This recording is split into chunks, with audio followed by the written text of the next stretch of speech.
Now, I think as men, we truly do stuff down our emotions. I think that day to day, we stuff down our emotions, but when we feel something, it is a level of intensity that can move mountains. And that's why I've noticed that generally, breakups are a lot harder for men. And it's also, the reality for a man and the reality for women is very different when you go through a breakup. As a man, you don't have an influx of options, whereas as a girl, you're getting hit up by all those dozens of guys that were DMing you while you were in a relationship, pretty much just waiting their turn. But that's a conversation for another day and how you manage your relationships. But as a dude, it is absolutely brutal. The month after a breakup, you're in the club, drunk, trying to muster the strength, the courage, the confidence to go and speak to a girl and put yourself out there and maybe meet new people, all while your ex is being flown around the world, taken to cool experiences by guys like me, guys who have earned their stripes, guys who have already gone through the things that you've gone through. And by the way, when I said that your ex-girlfriend is probably getting flown around the world doing cool trips and cool experiences with guys like me, I hope that that hurt a little. And I hope that you understand that you can either get bitter or you can get better. Use that pain, accept that it's not fair, because quite frankly, it's not. Because listen, you're not getting flown around the world as a dude in his 20s just because of your looks or your vibes. But that is the reality of the world, and that is the reality of privileges that women have. And by the way, men have a lot of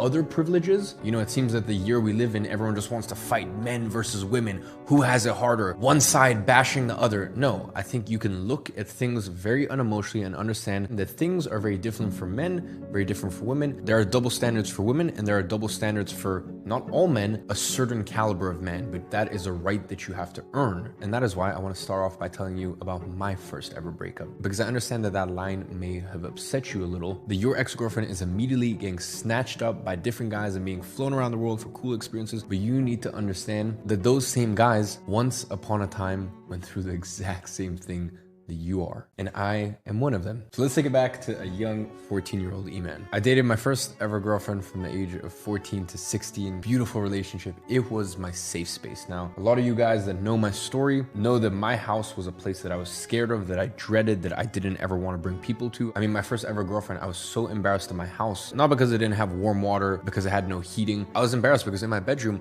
the wall was literally starting to cave in. There was so much water damage that I could literally start to see the inside of the roof, and at night I could hear all the rats running around. So not only was it an amazing relationship, her family and her family home, it was a safe space for me. And I know that some of you guys, when you're going through your first breakup, it's not only just the person, it may be the whole ecosystem around it. Maybe you guys are family friends, maybe you guys have known each other for 10 years, maybe there might be some other complications involved in it, and that can definitely make things a little bit more difficult. But at the end of the day, you still need to fight through it. So my first ever relationship, her family was moving back to the United States of America. So 5 months before we broke up, we basically knew what the expiry date was. And I remember I scrounged together all the money that I could to buy the cheapest economy ticket all the way to New York from London. And I went and I visited her for the last time. And I remember it was like this, scene out of a movie. We're at our last final sort of dinner with her parents, and we're seeing the clock come down. And as it gets to 60 minutes before I need to leave to the airport, her and I just can't even speak anymore. Like, our throats are so swollen. We got tears in our eyes because we know that it is coming to an end. And I'll never forget it. We said goodbye on this New York hot summer day. I get into the Uber, and me as a man, well, I guess that's the thing, I wasn't a man back then, I was still a boy, and we'll touch on that a little later down the line. Me in the back of this Uber, I'm like crying, and the Uber driver was so sweet, just like your typical New Yorker. He's like, bro, do you need a box of tissues, man? Like, are you good? And I explained the situation, and he spent the next 30 minutes basically saying, look, bro, you're young, you'll get through it. And at the time, it felt like I wasn't gonna get through it. It felt like my world was just collapsing. That was, for me back then, like the 1 ounce of safety I ever felt. It was like her family, her home. Like, it was, for me personally, it was the only sense of normality in my life. At that stage, it was probably one of the most painful experiences of my entire life. And I am saying that as a person who's gone through the most crazy life, where the devil seemed to follow me for the first 2 decades of my existence. I have been to hell and back. And yet, a little breakup seemed to be like the most painful and traumatic thing. I will always remember that. And I always keep that as a reminder of just how much, when a man truly loves a woman, just how much it tears him apart when it finally ends. And obviously it feels like there's reminders everywhere. I remember one time I was walking through the park, and I'm walking, and I get to this exact spot where me and my ex-girlfriend used to lay in the grass, and we used to read Marcus Aurelius Meditations together. And she would read a passage and I would read a passage, and it was all it's pretty much like the dream romance. And I see the spot where where we would sit 6 months prior and I just get tears flowing down my face. I felt like my first ever relationship was just a mirage. It was like a dream. I didn't even live it. And in that moment, I lost a part of myself that I never got back. And that part of myself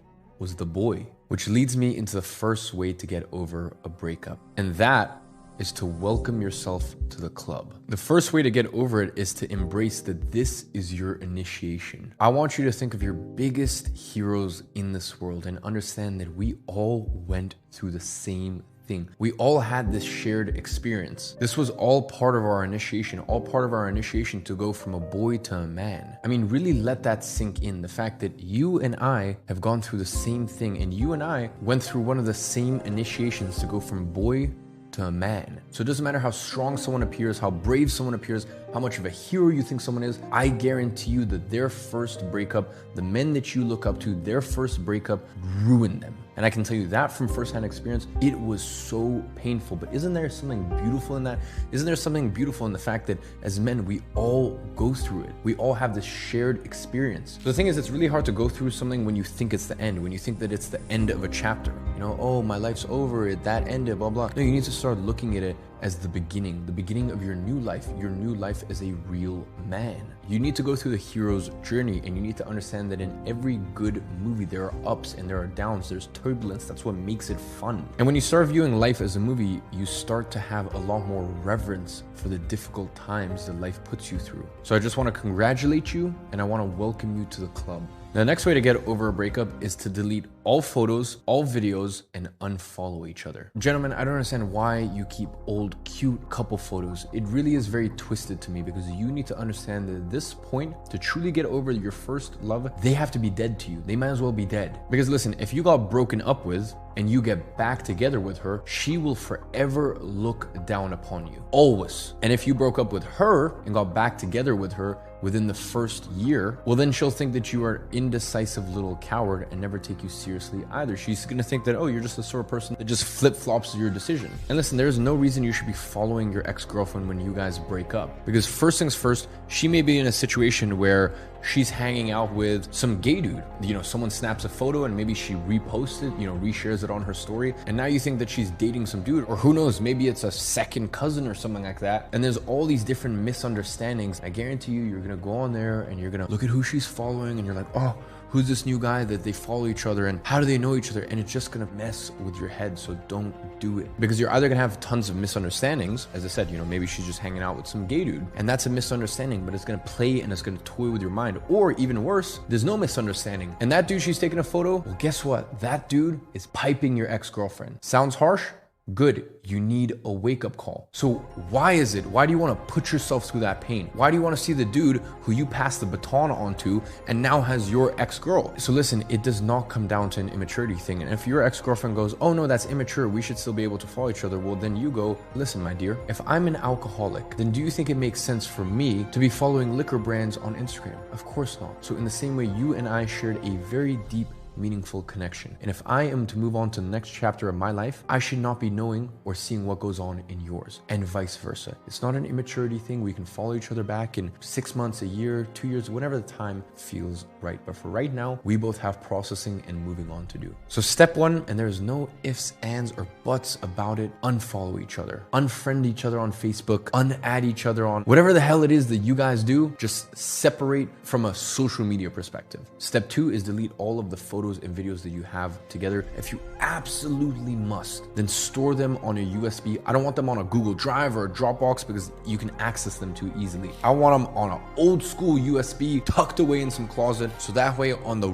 rare occasion that for some reason you might need it, it's still there, accessible, but it's not something that you can look at night while you're listening to some sad music and feeling bad for yourself because you didn't take my advice, you didn't unfollow her on Instagram, and now you've seen her abroad with some other dude, and you're sat there rather than working on yourself, questioning, why is he better? What does she see in him that she doesn't see in me? Shut the fuck up and realize that this is a man's journey. We all go through it. And this might be a little rough. This might be a little difficult to hear, but I'm saying it because I actually care. This isn't some fluffy self-help bullshit, because I actually care. I am in your corner. I am rooting for you. You can come back and watch this video as many times as you want, and every single time you can look in my eyes and see that I've been there. I've done that. I have crawled out of it. I have made something of myself. And heartbreak is the best thing that can ever happen to a man. In fact, let me rephrase that. Heartbreak is the best thing that can ever happen to a boy in order to become the man that you should be. Now, moving on, the last step is delete your WhatsApp, your iMessage, whatever chats that you guys have saved. Because as I said, here's what's gonna happen. You're gonna get very drunk. You're gonna come home at 3 a.m. You're gonna look through old chats and you're gonna go, wow, like we really had something special. Like it's just, maybe we should give this another shot. And then your dumbass is gonna text her at 3:30, some stupid text, and she's gonna know that you're drunk, home alone, with no one else. You're sad, you're lonely, you haven't moved on. And trust me, that is not a good look, gentlemen. As I said, you need to let this old part of you die. Looking at old photos, videos, messages, why? That's the old you. It's like obsessing over the old, worse, unrefined you. Quite frankly, there's no point. Now, last way to get over a breakup is every single night, or even multiple times throughout the day, I want you to visualize, and I want you to even talk to your future wife and your future kids. Ladies and gentlemen, I know it's tough going through breakups, whether it's your first one, or maybe it's, even your second or your third. But quite frankly, the fact that you guys broke up means she's not your wife. She wasn't the one. As I said, maybe if you let a few years, you let the dust settle, maybe things change, maybe you guys grow. But as it currently stands, she's not your wife, or she would have been. And as a man, the more women that you meet and the more women that you date, you'll get a better understanding of what a true queen is without inflicting trauma on yourself. And that is very different to what women go through. The more partners that a woman has, the more trauma that she's gonna have, because quite frankly, she's gonna go out there, she's gonna sleep with some people, she's gonna date with some people, she's gonna carry on all this trauma. And the later she leaves it in life, the more trauma, the more baggage. And I don't say that in a bad way to women, because once again, who caused that trauma, who caused that baggage? It was the men. So the advice for men and women is very, very different. But as a man, the more women that you see, the more context you're gonna have for what a true queen is. So the reason I say that is because your queen is out there, it's just not the person that you dated. So I want you to think 5 years, 10 years, maybe even 15 years from now. I want you to visualize your future wife. I want you to have conversations with your future wife. I want you, while you're working, to visualize your future wife, visualize your future kids, building a better life for themselves. When you are sat at home and you've just subscribed to your 7th only fan of the month, and you just finished up a 2-hour Fortnite session, and you've just ordered a McDonald's from Uber Eats, and you sit there, I want you to think, and I want you to imagine that your future wife and your future kids are watching you. And I want you to think about how fucking disappointed they are, because your future wife and your future kids are not a guarantee. If you keep living the way that you live, if you keep procrastinating becoming the man that you should be, that's not gonna be your wife. Some other dude's gonna outwork you, and that's gonna be her husband. Those beautiful images of your kids playing with your future kids, the beautiful family life that you built, that's all gone, because you were so caught up on your breakup, you're so caught up on your past, you had no regard for your future and just how bright your future will be, and just how bright your family's future will be. So that is why I know it sounds strange, but I want you to, in your sleep, before you go to bed, throughout the day, I want you to visualize. I want you to even talk in your mind to your future wife, to your future kids, to your perfect family. And then I need you to understand that the only way you're gonna get that, by putting your head down and becoming a man who ticks all the boxes. And it's a slow, painful journey. And I can tell you right now that no dudes are gonna invite you on their private jet just because you're you. Be yourself. No matter what anyone says, life is very difficult as a man. You put one foot forward in front of the other for years, if not decades, and at a certain point you look back with appreciation that you built a kingdom. But right now, you have work to do. So gentlemen, I was very difficult on you, but that's because I know how traumatizing and rough a breakup can be. But I also know that it's the best catalyst on earth for you to catapult into a new dimension, into a new echelon of excellence as a man. So on that note, as always, I'm watching you and I'm rooting for you from afar.